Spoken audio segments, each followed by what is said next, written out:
School District. Today is November 15th, 2021. It's 5:02 p.m. Sonia, first item? Yes, sir. Pledge of Allegiance.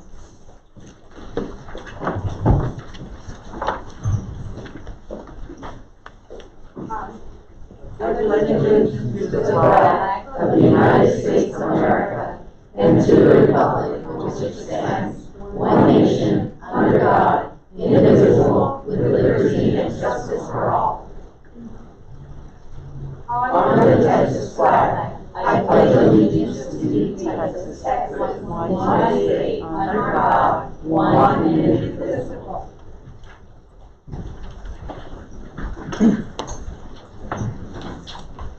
Mr. Chair, thank you for taking over from me for start of the meeting. Appreciate it. Ready? All right.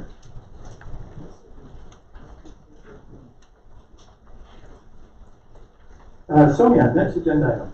Yes, sir. Roll call. Mr. Coronado. Here. Mr. Hernandez. Here. Mrs. Mendoza. Here. Mr. Bayan. Here. Mr. Rodriguez. Present. Mrs. Searles. Here. And Mrs. Strout. Present. Thank you. All right, and that takes us to the next agenda item, the vision and mission statements. Ms. Pratt and Ms. Searles, would you like to read those for us? Definitely. Thanks. I think I had the mission this time. I'll go with the vision. Thank you. Go ahead. Vision. Kenneteal ISD is the premier district. We lead today to positively impact tomorrow. Ms. Searles, I apologize, but is your mic up? I feel sure everybody could hear me. But now- Thank you. Thank you. Now we're going to our mission. Canutino ISD supports and embraces diversity in multicultural society. Our school community thrives in a safe, engaging, inclusive learning environment. We provide equitable opportunities to ensure our future-ready students are inspired to explore, learn, grow, and excel. Thank you. All right, thank you, Ms. Searles and Ms. Pratt. Thank you, Mr. Chair. All right, that takes us to our next agenda item, open forum. Yes, sir. Open forum. Any person wishing to address the board during the period reserved for public comment at a board meeting must sign up to be heard in accordance with District Policy BED logo. Each participant will be limited to 3 minutes to make comments to the board. The board is not permitted to discuss or act upon any issues that are not posted on the agenda for tonight's meeting. For further information on these policies, contact the superintendent's administrative assistant. All right, do we have anybody signed up, Sonia? Yes, I have sir. a question, Mr. Chair. We missed 1F, trustee ethical guidelines. Oh, yes, I apologize. I apologize, Ms. Searles. Yeah, all right, board, we will then go back to the 1F. That is correct. Sonia? Trustee ethical guidelines. Dr. Galleries? Yes. I think number one, student-centered focus. I will be continuously guided by what is best for all students of the district. Again, I will be continuously guided by what is best for all students of the district. All right, that's 1.1. All right, anybody want to speak up? I would like to say something, Mr. Chair. Ms. Kraft? And definitely, if this applies today, I will be continually guided by what is the best for all students of the district. Definitely for the best education, for the best information that they could have, and hear, and take the best decisions, and to allocate all the funds that we could do in order to provide a very good education with a good life. Thank you. Thank you, Ms. Kraft. Anybody else? I'll add to it. I think just in regards to some of the training we've had on start governance, it says adult student outcomes won't change unless adult behaviors change. And so the important thing for us as policymakers is to make sure that we're focusing on student outcomes and making sure that we're looking at the value-added education for all kids in our community. Both of you make some very good points. Anybody else? The only thing I want to add to that is that it's not just for all students, and we try to, accommodate all students in their situation. And we're talking about disadvantaged, based learning issues, special education. So I think, we need to take into consideration all our students and everything that their needs require. And so that is clearly goes along with the equitable issue in number 2 equity and attitude. And I guess equity and attitude is for all students, equity in terms of their situation that we try to address. So, anybody else? Chime in? All right, Ms. Earls. I would. It ought to be the only reason any of us sit up here. No other reason. Yep. Student-centered. And I think I also would like to dovetail a little to what Mr. Rodriguez has said. This is why I'd like to see policy on our agenda in our next meeting that I've asked for. And I hope that we'll put the policy of EF Legal on our next agenda meeting. All right. Thank you. Anybody else? Okay. All right, that takes us to the next agenda item, Sonia. Yes, sir, open forum, and board president, we have 14 speakers. Okay. So they've all been, they all know it's 3 minutes. Yes, sir. So I'm gonna read something just because the board should not taught by EED local, and it's also backed by legal. The board should not tolerate disruption of the meeting by members of the audience. If after at least one warning from the presiding officer, any individual continues to disrupt the meeting by his or her words or action, the presiding officer may request assistance from law enforcement officials to have the individual removed.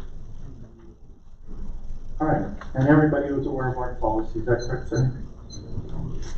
All right, okay, call up the first member. Yes, sir. Mr. Nathan Barnes?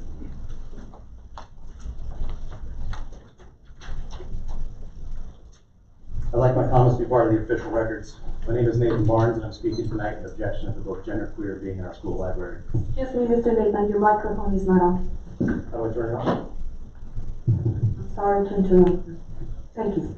I'm anticipating the argument in favor of keeping this book is because we believe in freedom of speech and the First Amendment in general. It's true that pornography is allowed through the First Amendment, that's not being disputed, but this availability is for those 18 and older, adults. You can't bring pornography to school. It's even listed as a prohibited item in the district. You can't show pornography to minors. You can't have easy access to pornography for minors. Yet all these things are available to minors in your very district, and you know it. You're now in the unenviable position to defend it against and explain why you've allowed porn to be accessible to kids. Good luck on that. Another potential argument in favor of the book is it gives individuals access to resources to help them answer questions regarding their sexuality. If Genderqueer didn't have pornographic images and descriptions of the sexual nature, then most would say it's just a book, but it does have those images and descriptions that are inappropriate and illegal for minors to view. Plus, there are resources for those individuals in the library right now that don't have the pornographic images that Genderqueer has. Another argument you might use is that we're all transphobic. A feculent, weak accusation that holds no weight at all. I challenge you to find another book in your library with pornographic images. And I'll be for its removal. Not because I'm phobic of being source, but because I'm against kids having access to porn. Plain and simple. If Romeo and Juliet had this type of scene in their book, I'd be against the immoral part of this one. Finally, I have a request. Send an anonymous survey to every faculty member and simply ask them how morale is, why it's low or high, what can you give or take away that will improve the esprit de corps. I say this because it's clear that morale is dismal, not because the bond failed. It's been like this for a while. You owe it to your staff to find a solution. I've heard horror stories from many sources in this district. One states they drink more wine to cope with the day. One said they see teachers crying in the hallways and faculty lounge on a regular basis. One stated they break down and sob on Sunday night because they're faced with the harsh reality of going into work for another week. One said in frustration, it just can't keep getting worse. It's just not possible. Many were looking at finding another job in another district or another field of work entirely. Ask yourselves this. You have more faculty and students this year than the past years. If not, then why? Not one said it was because they needed more money. It's true that if the district got the bond money, they'd have enjoyed seeing the influx of cash, but there's something else that's crushing their spirits. Even some students I talked to said this is the worst year by far. So again, my suggestion to you is to get a survey and compile the reasons for low morale. But after receiving the suggestions, actually listen to them. Hubris can get in our way when we think we're right. If you receive an overwhelming number of responses in favor of one thing to be removed and you ignore it, it's essentially the human resources version of the meetings will continue until morale improves. All right.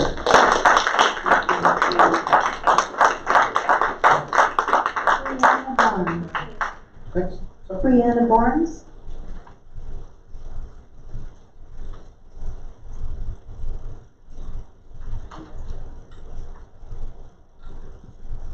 Good evening, Board of Trustees. I begin tonight by asking that everything that I say is on the record and no part to be edited in any way. I come with an overall plea to make this make sense because the hypocrisy is astounding. Almost 3 weeks ago, I came and turned in documents for this book to be reviewed and removed for its vulgar pornographic material that has absolutely no educational value. I still have not received an update on how it's going except for a letter in the mail saying that it had been started.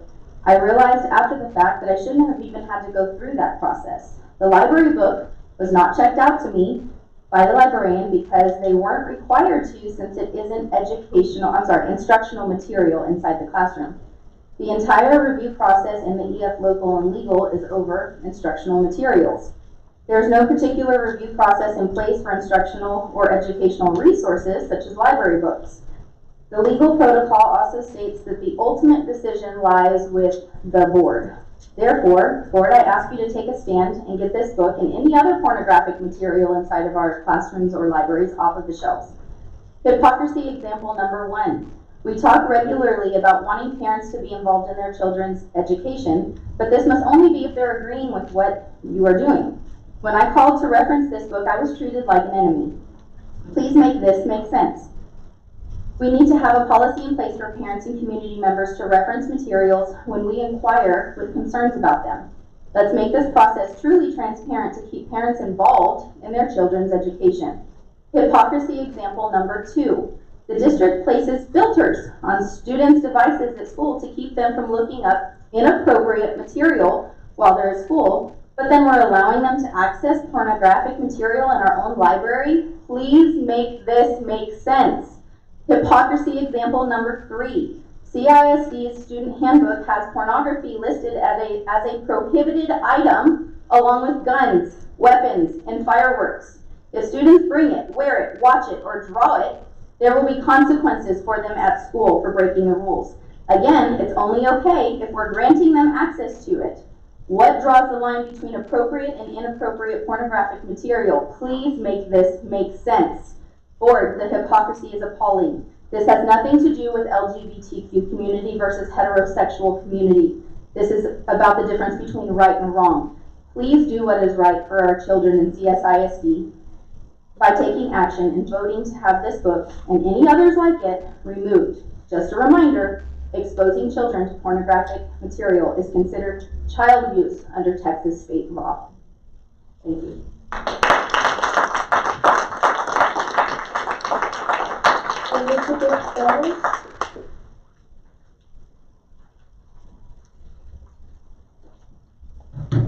Hello, my name is Elizabeth Perez and I have been teaching at the Canutillo district for the last 32 years.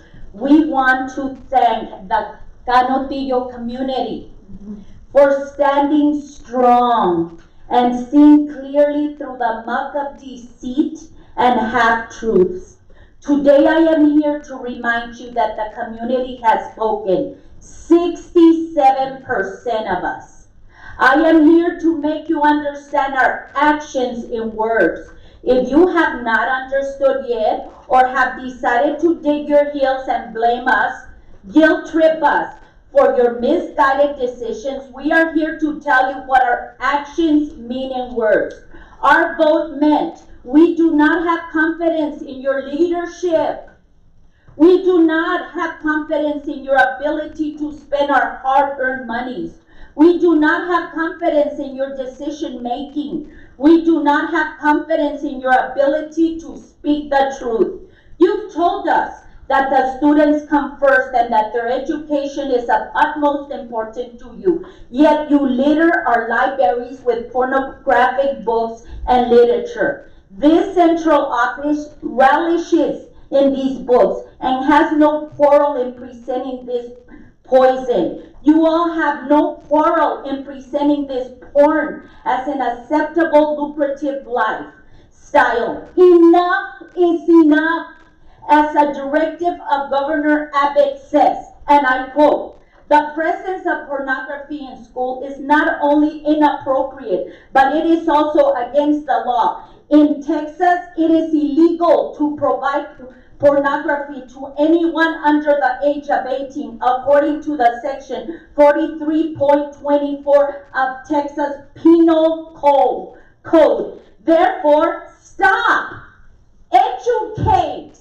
Don't indoctrinate. On the other side, on the money side, you are fear-mongering parents that the district doesn't have money enough to fix the roofs. I have house insurance and it covers roofs. You have school insurance and it also covers roof.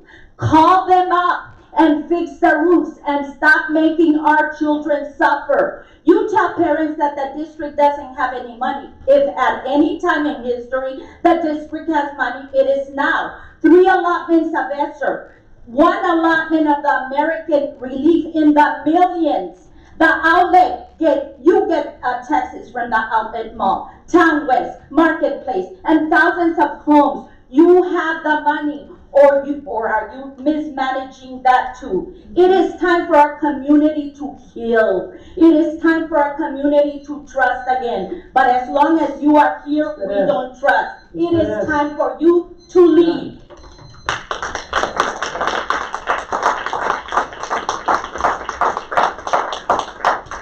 Heather Taylor? Next one, Sonia? Yes, sir, Heather Taylor?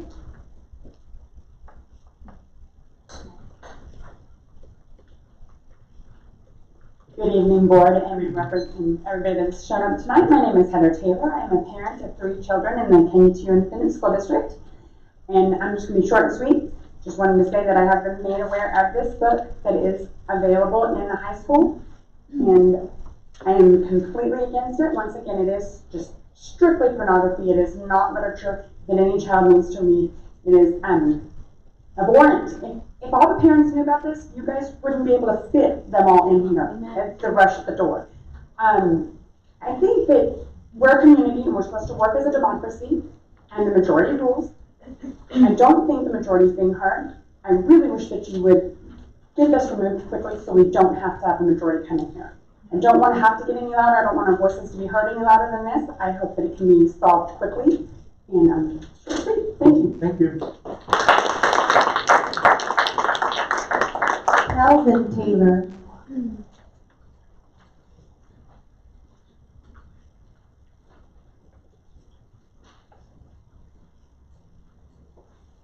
Mr. Taylor, welcome. I don't do. I'm not gonna swing mud. I'm not educated enough to get all of that. That just brought to my attention. I have 3 kids in young school. Whether it's homosexual, heterosexual, whatever, it's very inappropriate. We're all Christians. Let's just fix it. So simple. We don't have to swing mud. Like me, I'm a ranch and Dennis Scout bad. I sell it. You know, I get rid of it. I change my program. But this would be so easy to fix. I'm not sure why we all have this much upheaval over it, but yeah, let's just fix it. Thank you. Thank you. Next speaker. Eileen Macias?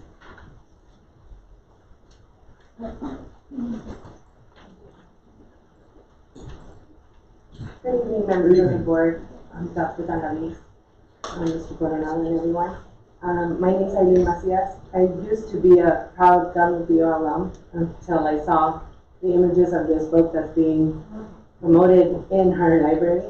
And I was very disgusted, to say the least, when I saw those images. But I was very saddened when I actually called the high school myself to try to check out this book. And I also was treated very badly by the staff. And I was told that this book is very popular and they were not able to check it out to me, but they would certainly be able to give it to my daughter. My daughter is a sophomore at the high school. Nowhere do I want anywhere near my daughter these images that are in this book. And I just would like to also request your consideration to remove this and any other book that has that, because like everybody else has already said, if it's illegal for somebody to hand this to my daughter who is under the age of 18 out there, why are we putting it in our schools?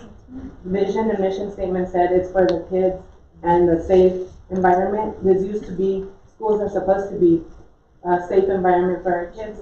Well, they're no longer being, and I don't consider it for my daughter. So please, I would ask you to consider removing this and any other material like that. Thank you. Thank you. Casey Cisneros.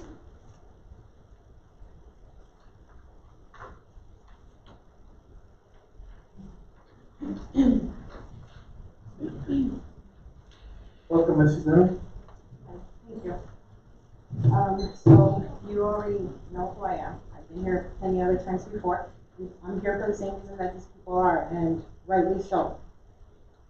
Honestly, I am just torn apart. I get emotional because I'm angry. You should be too. Mr. Galaviz, I'm gonna call you out on this one. I went to a funeral. One of my closest friends, his son. You prayed. You called yourself a Christian. You see these pictures. You hypocrite. The Bible says completely against this and many other things. Don't do that. You're putting God's name on the floor. You call yourself a Catholic. You're constantly praying at every event that I've been to. You pray, the principal in the high school prays. But yet you guys show this type of things. I don't need to say much. I had a speech written. But I don't need to say much. You should know better. All of you should know better. You guys have called yourselves Christians. How dare you put God's name on the floor this way? How are you treating our children? You constantly say, be care for the children. Be care for the staff. Mr. Armando, you constantly tell me the same thing in our emails that we've gotten back and forth. You care for the children. You care for the teachers. You care for the staff. The teachers are tired of it. You want to know why you're short on teachers this year? That's why. They're tired of the politics. Stop being political. Stop having political correctness and do what is right. Go by your gut feeling. Don't go with trying to please other people. Stop it. Stop it. Grow up. Be men. Be women. Like you're supposed to be. Watch out for your community. Care for us. Truly care for us. Work with us. It should be a parent-teacher relationship. Somehow, you guys have lost vision of that. You keep talking about ethics. You are all unethical if you keep this book. Get rid of it. And not only this one, Perfectly Normal. That's what the book is called in the middle school. You have children masturbating in a cartoon form. Why? It's not, people are not dumb. Whoever wrote this book, they do it on purpose. Because they want your children to see this. Yes. You understand that, Ms. Rocha? You're in charge of the health department as well. This lies also on you and everyone who is in charge of bringing things over. And yes, I am allowed to call you out if you're not doing your job. Just so. That's it. Just be so disrespectful and you're singling people out, so just. I'm gonna single out people. Those are the policies. Because we have been nice to every single time, representing the community. We have tried our best to be ethical, to be right, to talk to you guys with respect. Because you're human beings, we all deserve respect. But you guys are really stepping on our toes now. And that needs to stop. Right. Thank you.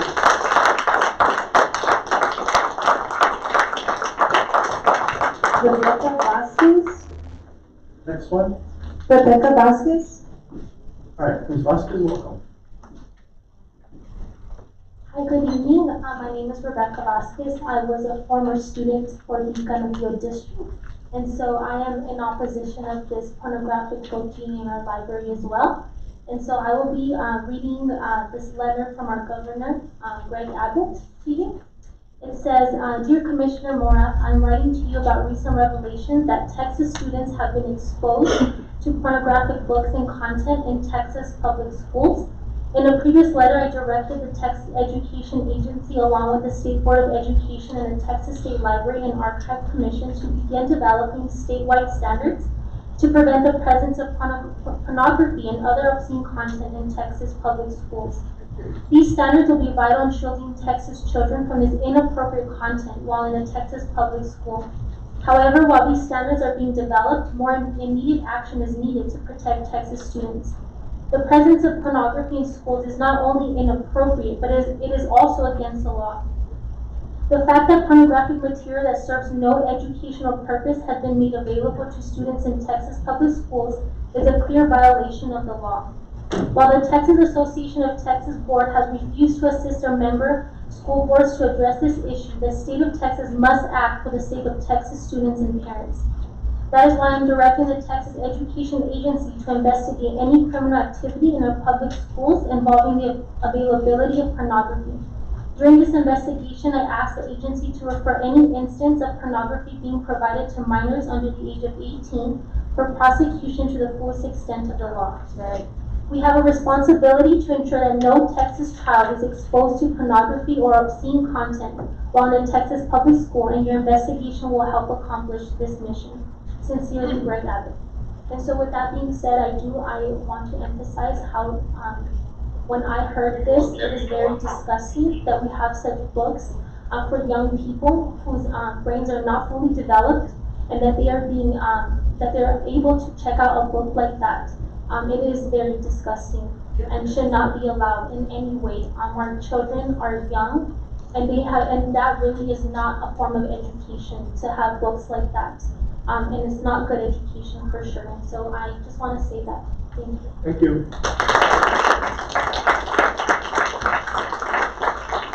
Maggie Hernandez.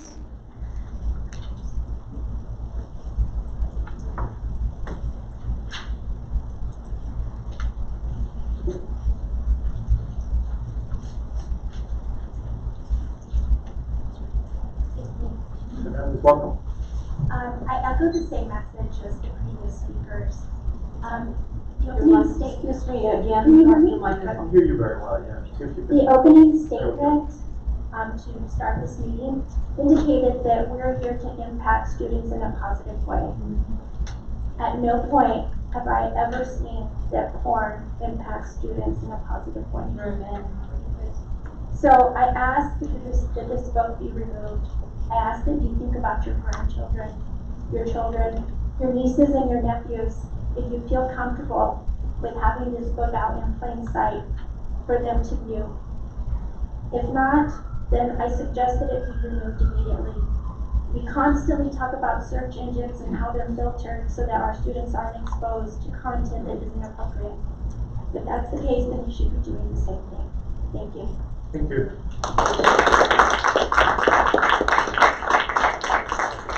Rafael Alarcón.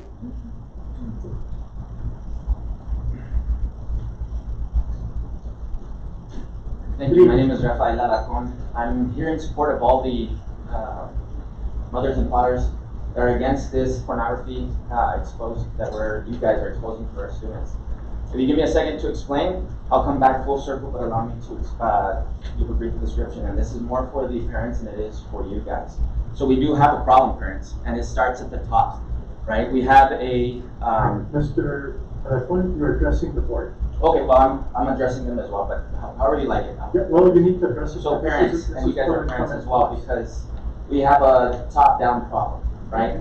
We have a district attorney who had a case in their hands that had to do with not necessarily caught in the act of sexual predator on a child, but they dropped that charge down to pornography because that individual had pornography on their computer.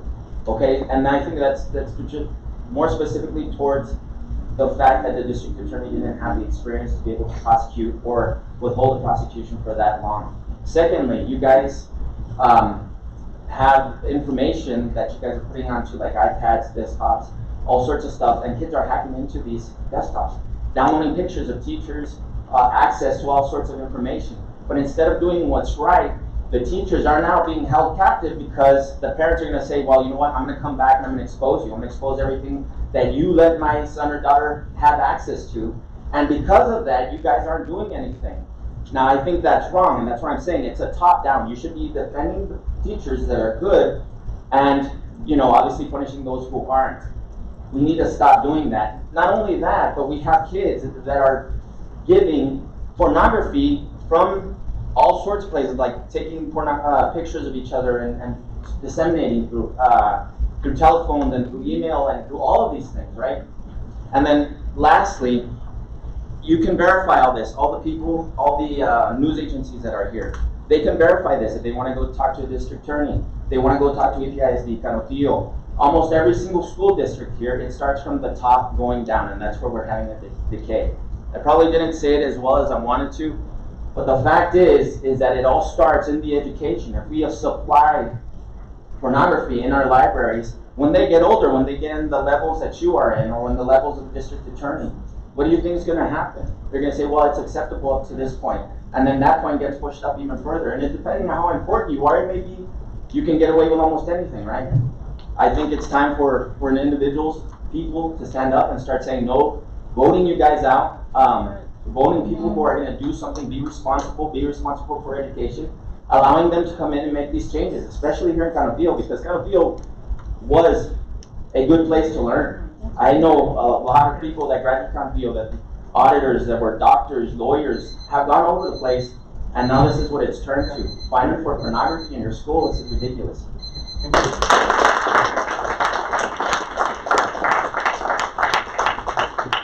right, next speaker is Jesús Salgado Ramos.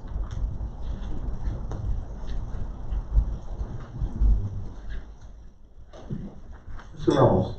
Good evening. Good evening, Mr. Chair. Board, Dr. Galaviz, I hope you and yours are doing well.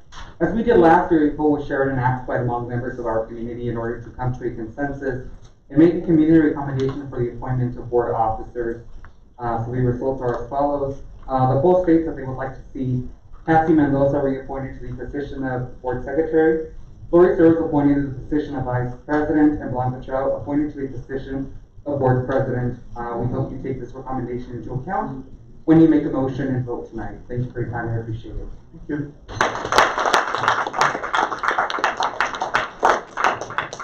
Bernardo Varela.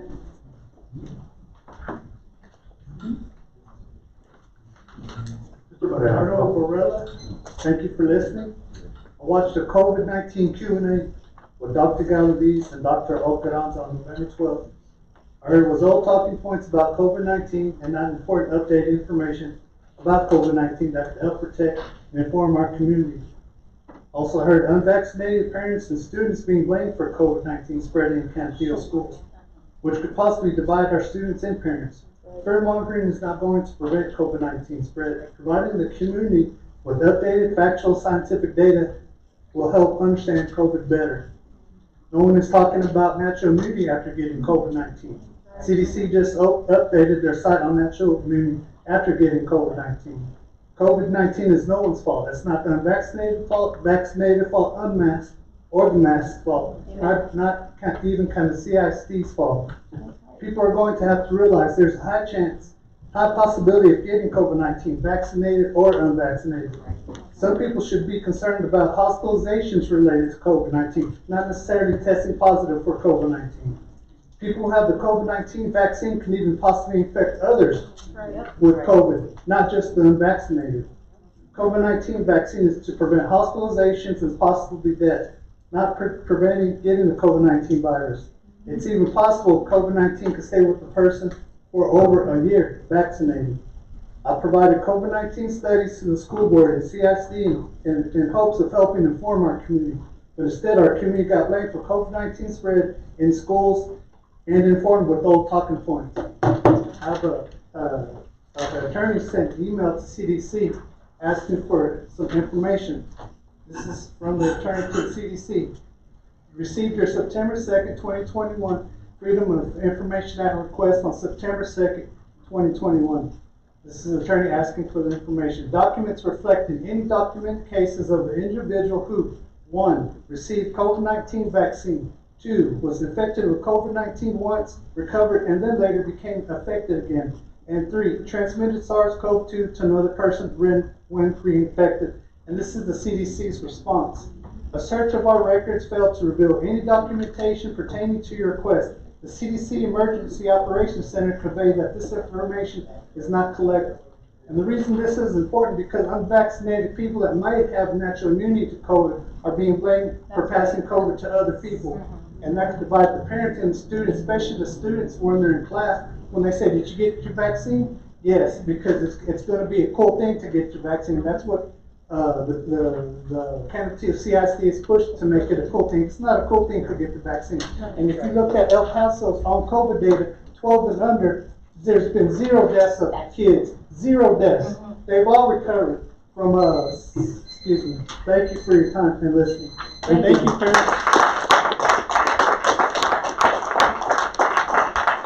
Alejandro Aguirre.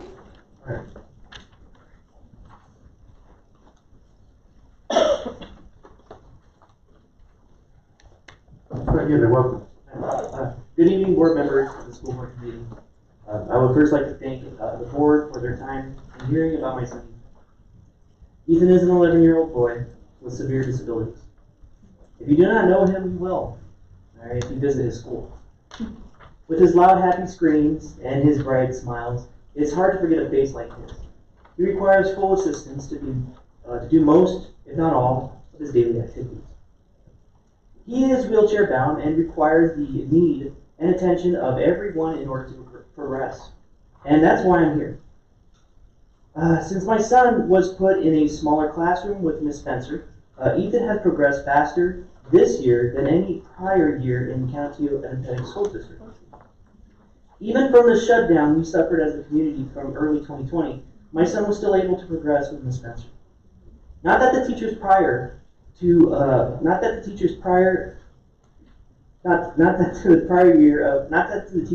year in County Independent School District. Oh wait, I lost my tracks, please, sorry. Not that the prior teachers are inadequate at the job, but because of the small class size that was provided for her. With the class size reduced, she is able to assist on Ethan's special needs. Ethan has progressed and met the needs of his ARD within a short few months, which would normally take a year or more to achieve. Ethan requires the need of a gait trainer to walk, a standard to stand, and a full assistance to do both. He can now look at objects and communicate with us through physical devices, which is still a work in progress. Grasp objects instead of flinging it across the room, and bear more weight on his legs to transport him from workstation to workstation, something that is not possible to do in a larger classroom, where the instructor has to deal with other children with varying abilities. If Ethan is forced to go back to a larger class size, it will not only hinder him, but it will force him to progress at a snail's pace, feeling more like a place of daycare, as opposed to a place of academic achievement. I implore the school board committee to please keep the current size level small for students with severe disabilities. Since each child with disabilities are unique in their own special way, and it will take a dedicated teacher like Ms. Spencer, the ability to work with each individual student in order to help them progress and achieve important milestones that we take granted every day. Thank you and God bless. Thank you, Mr. Richards. Albert Castañeda. All right, Mr. Castañeda.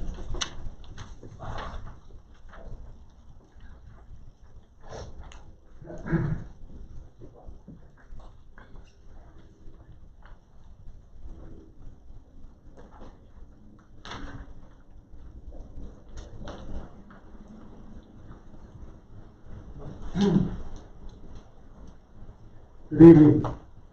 Good evening. I'm not here to make a speech. Rather, I am here to introduce myself as the new facilities manager for the district. I started today, and I want to thank you for the opportunity to be here. I will try to become the best facilities manager for the district. I will try to address every issue that each of the school has. I'm glad to be here. I hope to keep developing myself, and I will help others develop as well. Thank you very much. Thank you, Mr.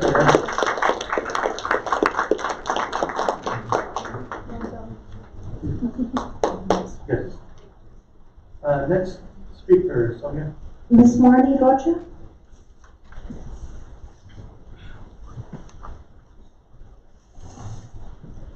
Ms. Rocha. Welcome. Board President Coronado, trustees, and Superintendent Galavis. I'm here today to talk about due process. Due process is the belief that fairness should be rendered in all areas and that a student's right as individuals should under no circumstances be violated.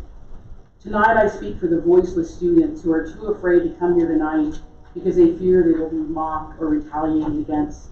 I speak for the transgender, lesbian, and gay students who have no one else to speak for them. Some of these students live in fear that they will be kicked out of their homes if their families knew their true identity. Some have been told that God does not love them because of who they are, and some contemplate suicide rather than face the bigotry of others. Yet school is the one safe place they have, because as teachers we promise to love all of our students, no matter if they are black or white, rich or poor, gay or straight, male, female, or transgender. We trust our librarians to use their expertise and professional judgment that the books in our library collections represent all the members of the school community and are at the appropriate grade level of our students. This board just adopted a mission statement written by students and parents saying that Canutillo embraces diversity, that it provides an inclusive learning environment, and asks students to be inspired to explore, to learn, to grow, and excel. Please know that I am not here to defend a book, but neither am I here to burn a book. Instead, I am asking that the book that is being discussed in open forum gets due process, that all voices be heard, that this book be read in its entirety before being judged, and that everyone respects the decision of the committee formed under Board Policy EF Local. Whether the book is kept or removed, the members of the Canutillo community must have faith in due process. Due process simply means fairness. It does not mean the loudest voices make the decision. Please don't allow our schools and libraries to be the next political battleground. These individuals demand to have the choice to wear masks or not, the choice to get vaccinated or not, the choice to quarantine or not, but they want to tell other parents what their children can and cannot read. Finally, I would like to address the lack of decorum seen recently at our board meetings. The disrespectful behavior of some members of the public towards our trustees and district administrators is inexcusable. I plead with the school board to bring back civility and respectful discourse to our meetings. Bad behavior and mob mentalities triumph when good people do nothing to stop it.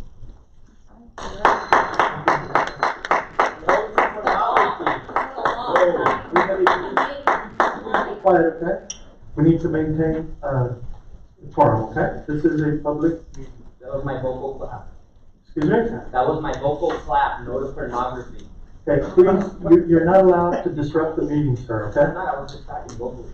You're not allowed to do that. I'm sorry, this is a public meeting, okay?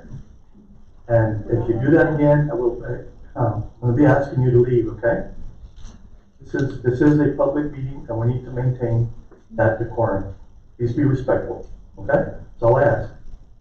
All right. Sonia, next. Yes, sir. Item 3, board honors. 3A. What? That's all of open forum? I'm sorry, yes, board president, that was all 15 speakers, yes, sir. Okay, and administration, this, I know we're not gonna respond to the audience about their individual comments, but this process, the book is in the process of going through our policy, is that correct, Dr. Kelly? Yes, sir. Okay, and we've asked legal counsel to provide us with documentation on the law regarding the book and the process to do that. Is that correct, counsel? Yes. Okay. All right. So the board is very aware of these policies, and legal counsel will provide us, administration will provide us their position on this issue, and this. As a matter of fact, the book is in the process of being a challenge. Is that correct, Dr. Goldie? Yes, sir. Okay. And so we will follow the process at a future board meeting. This will be brought up to the board as necessary, if it is necessary. And the board will deal with policies with respect to both legal and local policies. Is that correct? Yes, sir. All right. Okay. Thank you, everybody. For your comments. Sonia, next agenda item. Yes, sir, board honors. 3A, recognition of November 11th, Veterans Day, a time for us to pay our respects to those who have served. All right, Good evening. You can stay seated for this item. okay. First one, you're talking about veterans. Yes, look at that. Veterans who served this country. Okay, you can stand in front. Representative Flynn. Before to talk about the veterans, can we have a minute of silence for the student that just happened? Jojo Gomez. Yes, please. Yes. Thank you so much. One of our students, unfortunately, Class of 2020, Jojo Gomez. so we would like, please invite you to have a minute of silence and pay respect to his family.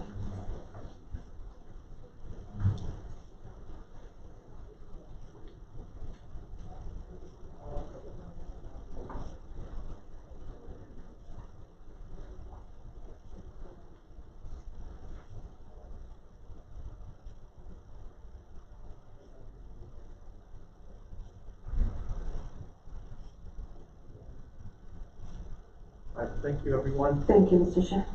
Just on the note, when I heard about this, I was just heartbroken about one of our recent graduates, and it is just devastating for our community, and our condolences from the board and administration throughout to the family. What's his football topic, Dr. Galavis? Defensive lineman, so, yeah. Thank you. Good evening, Board President Coronado, members of the board, Dr. Galavis. Can you please join us in front of the dais to begin this month's board recognition? Yes.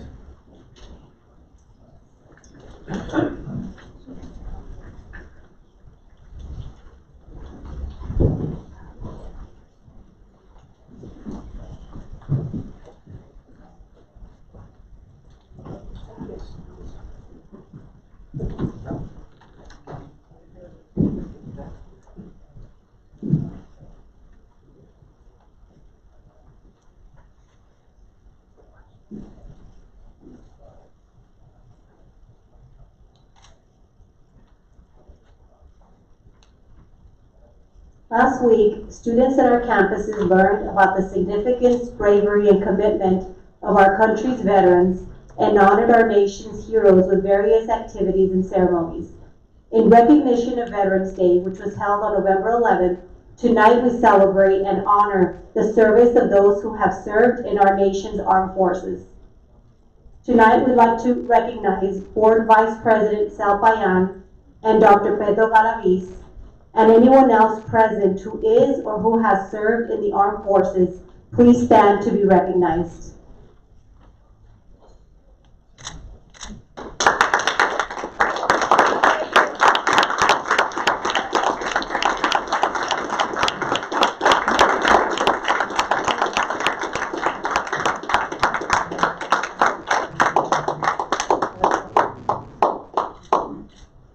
Thank you to the veterans in this room here tonight, and to all the veterans who have served, are currently serving, who will serve in the future. Thank you.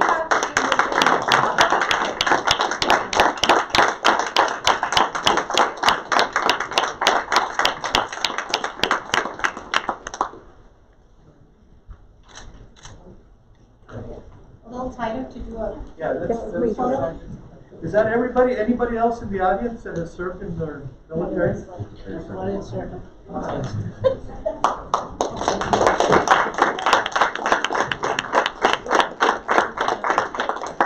That's nice.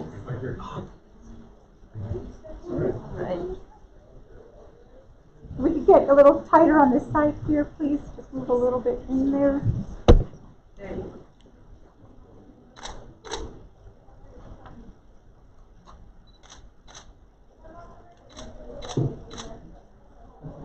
We're good. Thank you. Thank you.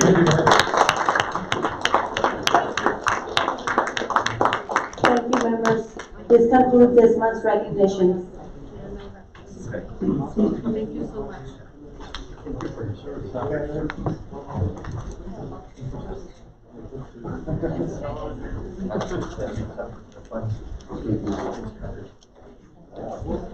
No, that's it. That's it. That's it, right? Oh, okay. Are they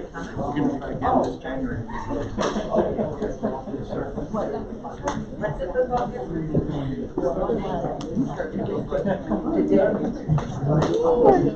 I saw your son. Do you come to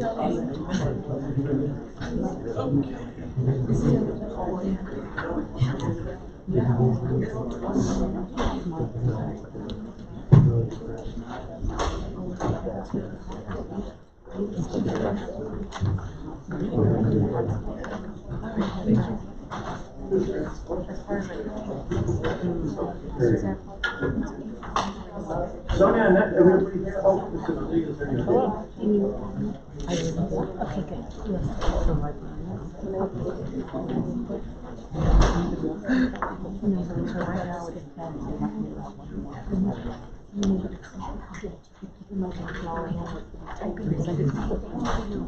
Yes, these guys. Yes, and on. So, okay. I hired Alright, one more. where's the break? I just think the world, we can have Alright. a dozen more. Yes, agenda item, Sonia? Yes, sir. Board of Trustee business. 4A, discussion and action to review and canvass the results of the November 2nd, 2021 district bond election. Mr. Blanco. Thank you, Board President Coronado, Dr. Delgado, members of the board. We're here tonight because today is the deadline for the board to review, consider, and accept the results of the November 2nd election. On August 10th, 2021, the board of the Kankakee Independent School District ordered an election to be held on November 2nd, 2021. The election was held. The purpose of the election was to consider the proposition for two separate categories of bond issuances by the district. They were broken out into Category A and Category B. Proposition A was for the issuance of $177,500,000 of bonds by the Kankakee Independent School District for facilities, purchase of land for schools and school facilities, and the revenue of tax payment thereof.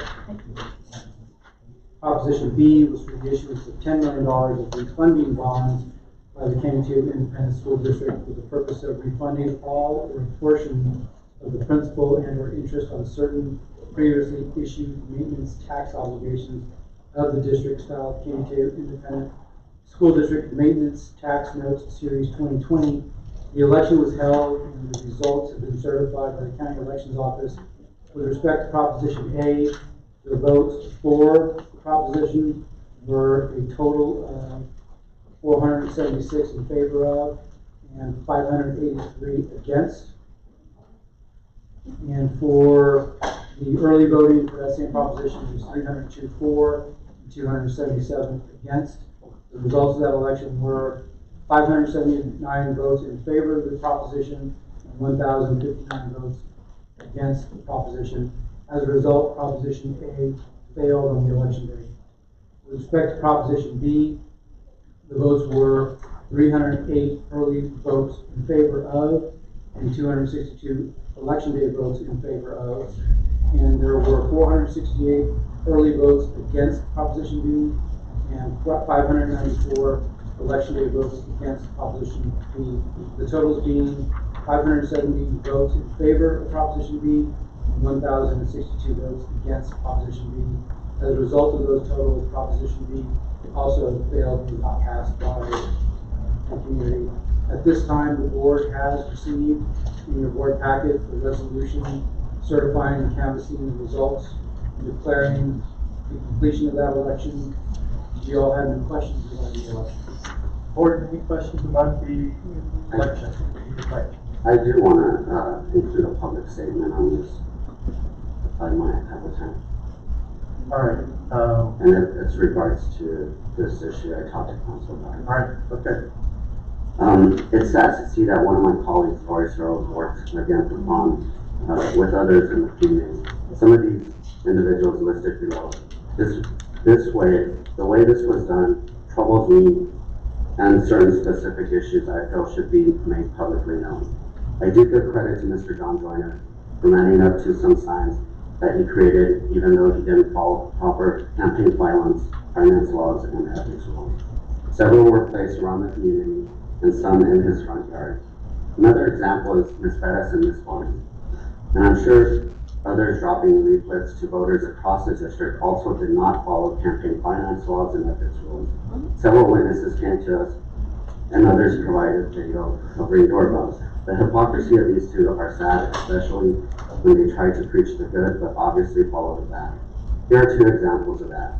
Ms. Bettis at one meeting talks about how the community of Davenport cannot afford the bond and misleads the community on misinformation that Diana Davenport was not going to receive anything. At the next board meeting, she asked this board for a $5,000 stipend. Sad, but looks like priorities too. Ms. Barnes participated in the JFK Just for Kids committee to recommend to the board the bond package. Let me say again, because of misinformation in the community, this committee recommended to the full board, and the board accepted those recommendations. There are some items I didn't agree with, but I respected the process and approved the recommendations. A little time after that, Ms. Barnes worked against the bond. Sad but true. The last examples are the signs appeared all over the community. Interestingly enough, they are the same size and style from those that were used by Miss Annette Brigham, Al Flores, Amber Whitley, and Melissa Medlock. Again, these same individuals didn't follow proper campaign finance laws and ethics rules. Also, Ms. Brigham is the one that recommended others to purchase from this vendor in the previous election. I did not file a campaign finance complaint. I let that go, and I didn't want to drag down the ISD and the community through bad press, and wanted to move our district forward. So now the time I'm calling on these individuals, especially the ones mentioned, to file your report with all expenses and contributions to tell full transparency. These reports include the cost of the leaflets and signs, as well as any other associated with the Vote No campaign, like stakes, any hardware, gas that is required by law. Look, I don't have a problem with anyone wanting to campaign against the bond. That's what democracy is about. But I do have a problem when you don't follow proper laws and ethics. The sad part is that these political taxes don't hurt me or my colleagues. They hurt the future possibilities of our kids in our community. Thank you. All right, thank you, Mr. Rodriguez. Anybody else? Okay, I will entertain a motion at this time. I so move. Second. All right, we have a motion and a second on this agenda item. Is this open for us to speak? Canvass the result and accept the resolution as presented by council and in our packet. All right, Sonia. Yes, sir. Mr. Coronado? Yes. Mr. Hernandez? Yes. Mrs. Mendoza? Yes. Mr. Payan? Yes. Mr. Rodriguez? Yes. Mrs. Searles? Yes, and you know what? I really don't appreciate what Mr. Rodriguez Mr. Earls, it's said. inappropriate comment. Sorry, His sorry. comment was inappropriate. Well, you should have asked if you wanted to comment during that time. Well, it was inappropriate. Okay. All right. Mrs. Stroud? Yes. Motion passes. All right. That takes us to the next agenda item. Yes, sir. 4B, discussion and possible adoption of resolution protecting the welfare of all students within the Gunnelville Independent School District against domestic minor sex trafficking. Mrs. Trout? So moved. Thank you. Would you like to? I'll second it. No, but I moved to approve. It's very good, thank you. Thank you, but I would like to say something. Yes, certainly. Thank you, ma'am. I appreciate that. Thank you very much. I took a class, and I would like to direct myself this time to our community. I took a class in Atlanta. Sometimes I said, why do we travel a lot as a board members? Let me tell you, we learn a lot in my case. And this is the result of the classes that we took this time. And I would like to share with you, with the community, because I thought this is very important thing. Dr. Gladys, this is part of the class that I took, and I would like to read it and try to adopt it to our schools and district here and all the campuses. Thank you very much. This is a trigger warning. Due to the sensitive nature of the topic, I'd like to bring awareness about human trafficking. The number of cases have increased throughout the recent years. Protecting our students from exploitation requires a collective approach. The school district approach to addressing and preventing students is developing district policy protocol, identifying risk factors, warning signs of relevant behavior, and how to partner with our state county, and local government entities. That includes training and awareness that address instances of exploitation. A child sexual exploitation is a type of sexual abuse. When a child or young person is exploited, they are given things like gifts, drugs, money, status, and affection in exchange for performing sexual activities. Children and young people are often tricked into believing they are the loving and consensual relationship. This is called grooming. They may trust their abuser and not understand they are being abused. According to the Department of Health and Human Services and the National Human Trafficking Resource Center provide this information. Every 2.5 hours, a child is taken by human traffickers. 96% of human trafficking victims are female.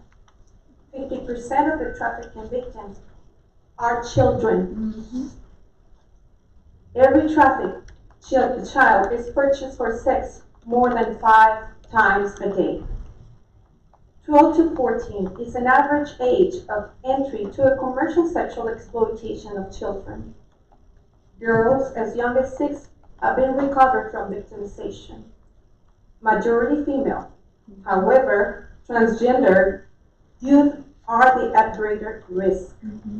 They are an estimated 25 million human trafficking victims worldwide.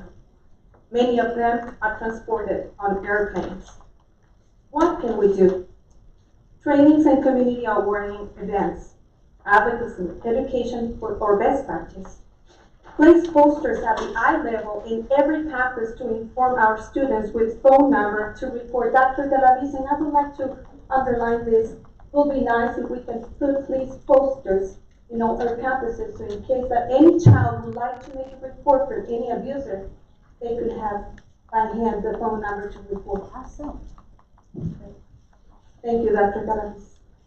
Insist on training our teachers to identify the signs of human trafficking, since they are the ones who have direct communication with their students. Social workers should provide mental health services and have specialized trainings to meet students' social and emotional needs. Schools often are one of the first places where mental health issues are recognized and addressed.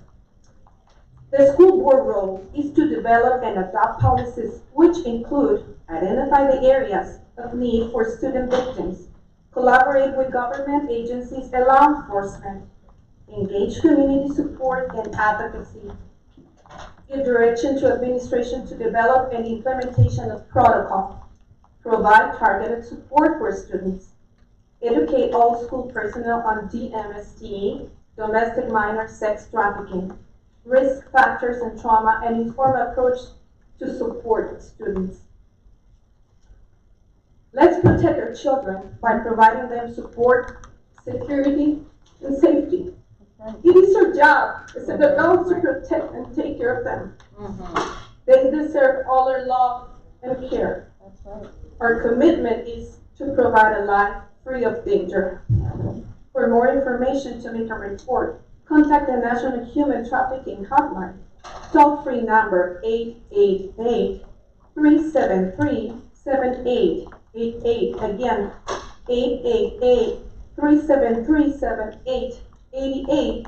And allow me, Mr. Sheriff, to say just this little paragraph in Spanish because I would like to direct myself to the Hispanic community. They only speak Spanish.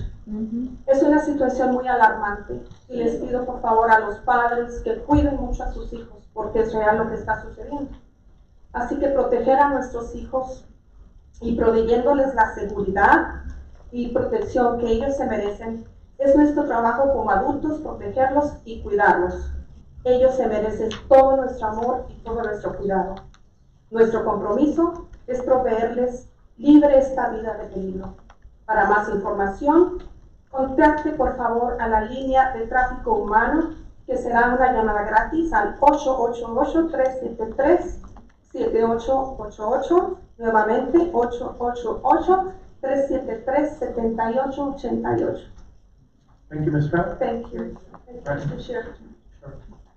All right, any comments from the board? All right, we do have a motion on this agenda. Do I hear a second? There was, sir. There was? Okay, apologize. All right, any further comments or discussions from the board?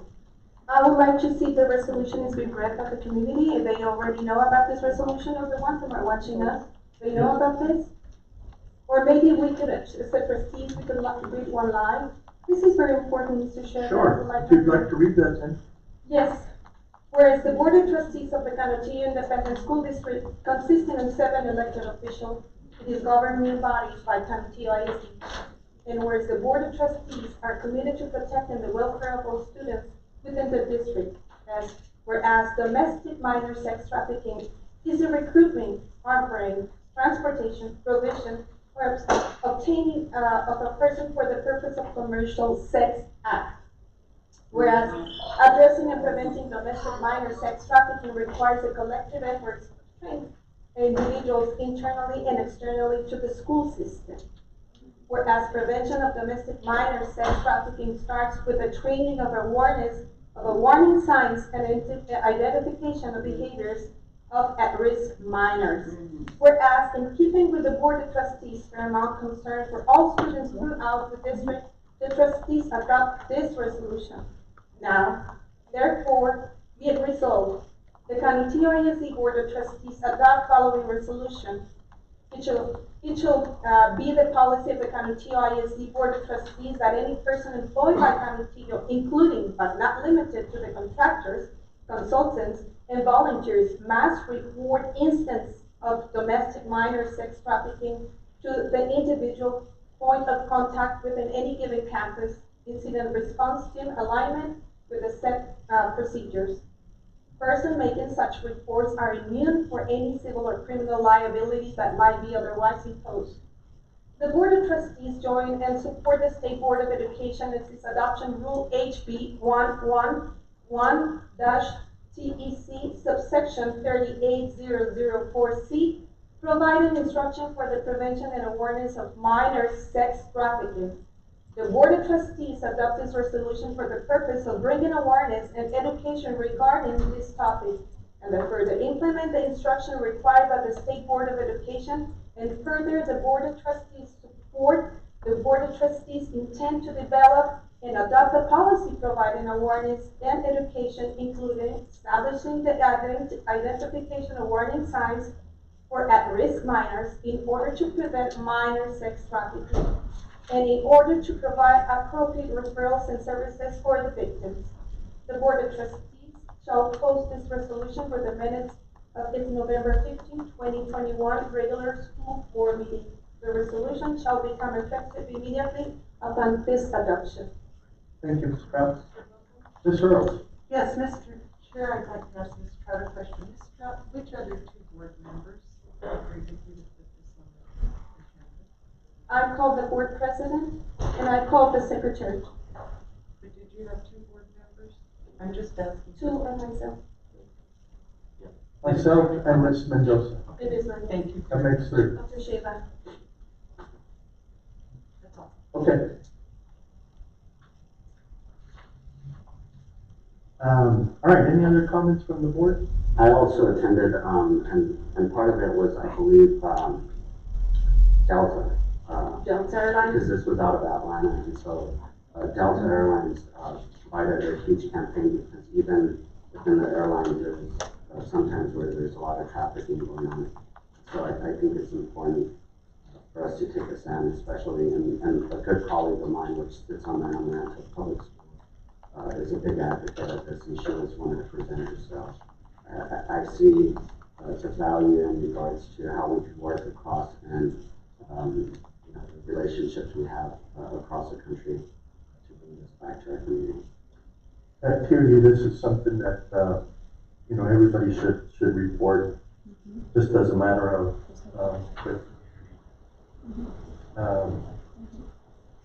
awareness of this issue, and as well as for the protection of all our minors in the community.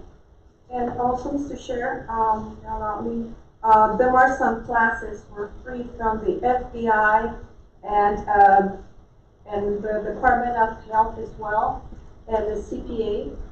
They provided for free, so they could go, our teachers online, so they could spot when it's one of the kids and unfortunately fall up in that situation, how to spot that. It is very important to train our teachers as well. Yes, it is, you know, we as board members have to undergo this, part of this training. And I think all the board has already done that, and. Yeah, we took a training about that, right? We Yes. already. We've already done that, and, you know, it's good that all our staff and our employees are aware of this policy, so I agree that we should probably have posters up at our campuses. Make sure that people are aware of it, and it's in, you know, have the number available. So, I think that's a good thing to do, very good thing to do. All right, anybody else? And again, this was at the conference that you attended for the Cube in Atlanta, is that correct? That's correct. Yeah. All those conferences are really good, including the Cube and the NSBA. It's kind of really good conferences in terms of some of the classes that deal with some of these issues in terms of the students. And so, in terms of the safety issues, sometimes that we don't get at the state level. That's unfortunately, it's true. It's true, and we need to do the best that we can to prevent that. We do. Thank you. Thank you, Mr. Chair. Sure. Anybody else? Okay. Sonia, please pull the board. Yes, sir. Mr. Coronado? Yes. Mr. Hernandez? Yes. Mrs. Mendoza? Yes, and I just want to say thank you, Blanca, for bringing this forward and for the passion that you put into serving this community. It's my honor. Mr. Bayan? Yes. Mr. Rodriguez? Again, Ms. Bell, thank you very much for bringing that. It's an honor. It's an honor to serve at this board and to try to do something for our young community. I appreciate that so much for your support. Thank you. Mr. Rodriguez? Yes. Mrs. Searles? Yes. And Mrs. Trout? Definitely, yes. Motion passes. All right. And that takes us to the next agenda item. Sonia. Yes, sir. 4C, discussion and possible action to elect new board officers.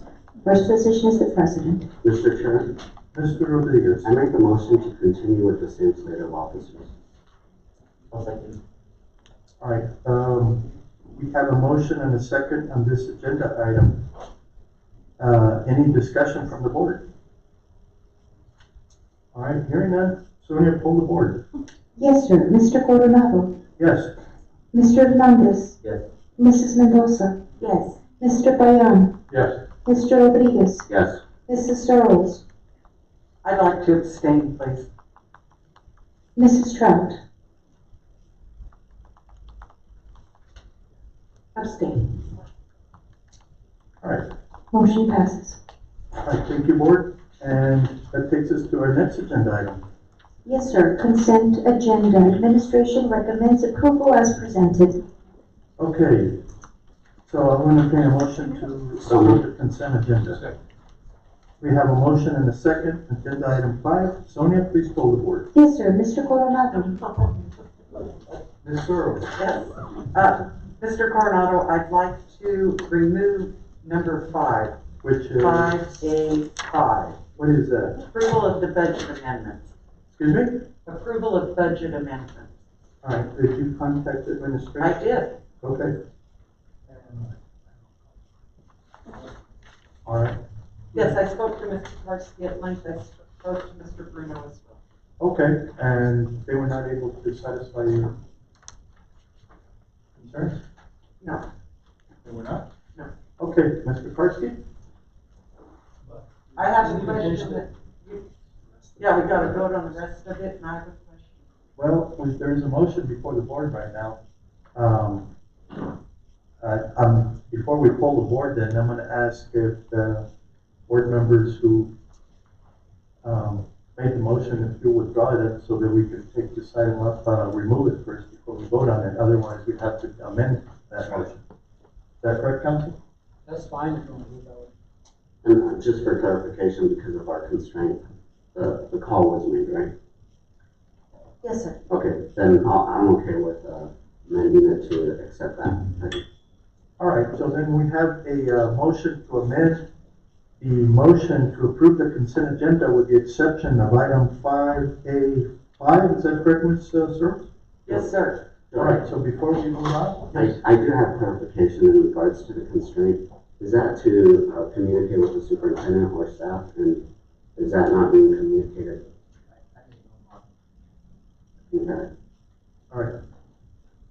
Okay,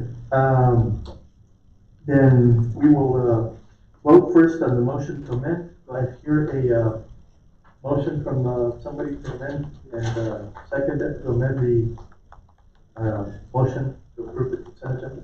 I'm okay with the amendment, and, Mr. Byron is okay with the All right, second. so we're voting now on the amendment to the motion to, remove item 5A5 from the consent agenda. Sonia, please pull the board. Mr. Coronado? Yes. Mr. Hernandez? Yes. Mrs. Mendoza? Yes. Mr. Payan? Yes. Mr.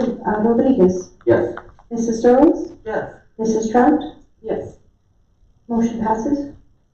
All right, so at this time, then, we will, vote on the motion to approve the consent agenda at this time.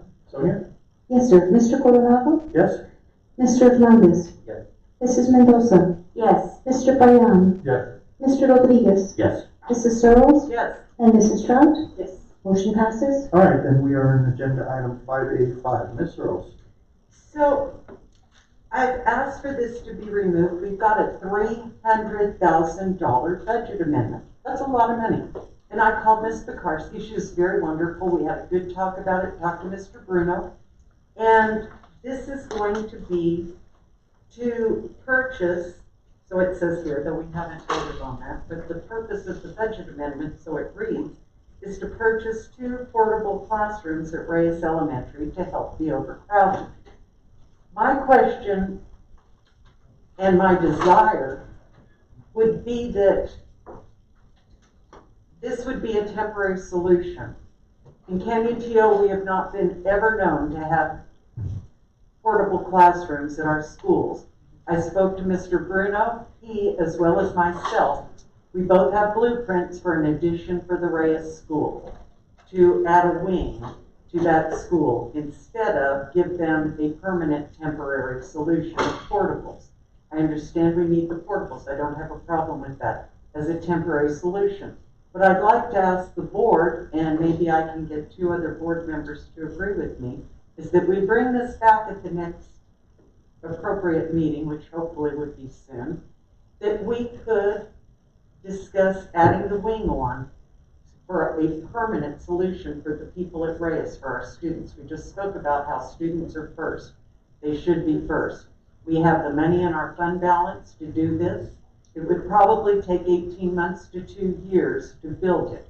So if we began now, the sooner the better, those students, parents, and taxpayers at Reyes would have a permanent solution to their overcrowding problem.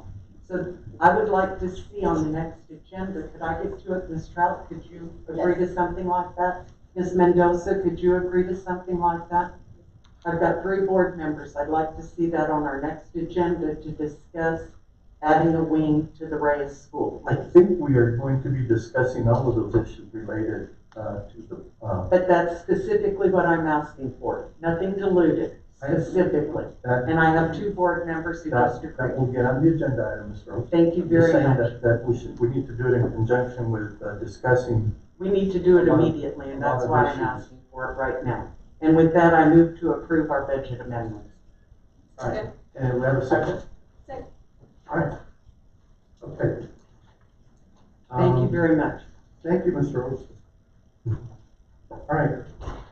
We will bring that up at a future board meeting for discussion.